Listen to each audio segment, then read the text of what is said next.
கர்மாங்கிறது ஒரு நிழல் மாதிரி, அது நிச்சயம் நம்மளை ஃபாலோ பண்ணிகிட்டே இருக்கும். என்ன நம்பலையா? இந்த கதையை கேட்டு பாருங்க, உங்களுக்கே புரியும்.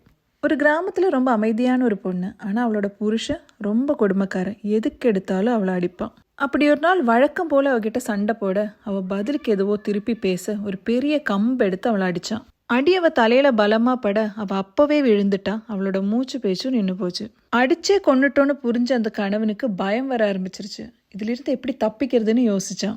அந்த ஊர்லேயே ரொம்ப கிரிமினல் மைண்ட் இருக்கிற ஒருத்தர் இவனுக்கு தெரியும். சரி, அவர்கிட்ட போய் அவரை பார்த்து என்ன பண்ணலான்னு கேட்கலான்னு முடிவெடுத்தான். முதல்ல அவர் கொஞ்சம் திட்டுனாரு. அதுக்கப்புறம் சொன்னாரு, சரி பயப்படாதே, நீ ஒன்று பண்ணு. பார்க்குறதுக்கு ரொம்ப அழகான ஒரு இளைஞனாக பார்த்து உன் வீட்டுக்கு கொண்டு போய் அவனை கொன்று உன் மனைவி இருக்கிற ரூம்லேயே அவளுக்கு பக்கத்துலேயே படுக்கவை. அதுக்கப்புறம் சில மணி நேரங்களுக்கு அப்புறம் நீ வீட்டுக்கு போய் அதிர்ச்சி அடைஞ்ச மாதிரி ஊர் ஜனங்களை எல்லாம் கூட்டி, என் மனைவி ஒரு ஒழுக்கம் கெட்டவ, நான் இல்லாதப்ப அவளோட கள்ளக்காதல்னு அவள் வீட்டுக்கு கூப்பிட்டுருக்கா, என்ன ஆச்சோன்னு தெரியல, சண்டை போல 2 பேரும் இப்போ என் ரூமுக்குள்ளார செத்து கிடக்குறாங்கன்னு சொல்லு.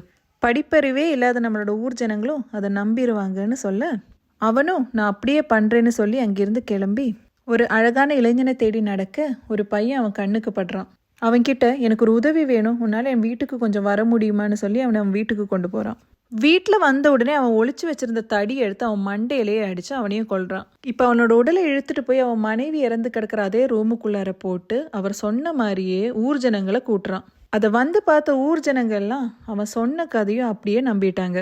இப்போ அவருக்கு ஐடியா சொல்லி கொடுத்த அந்த பெரியவர் இருக்காரே, அவரோட மகனை காணோம். ரொம்ப நேரம் ஆச்சு மகனை காணமேன்னு சொல்லி அவர் ஊர் முழுக்க தேட கடைசியாக இந்த வீட்டுக்கு முன்னாடி வர்றாரு. இவருக்கு மனசில் சின்னதாக ஒரு பயம், சந்தேகம்.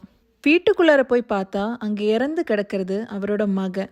தான் கொடுத்த கத்தியால் தண்ணியே குத்திக்கிட்டாரு. இதுதான் கர்மா. வாங்க பேசலாம். இது உங்களுக்கான இடம் பெண் பேச்சு.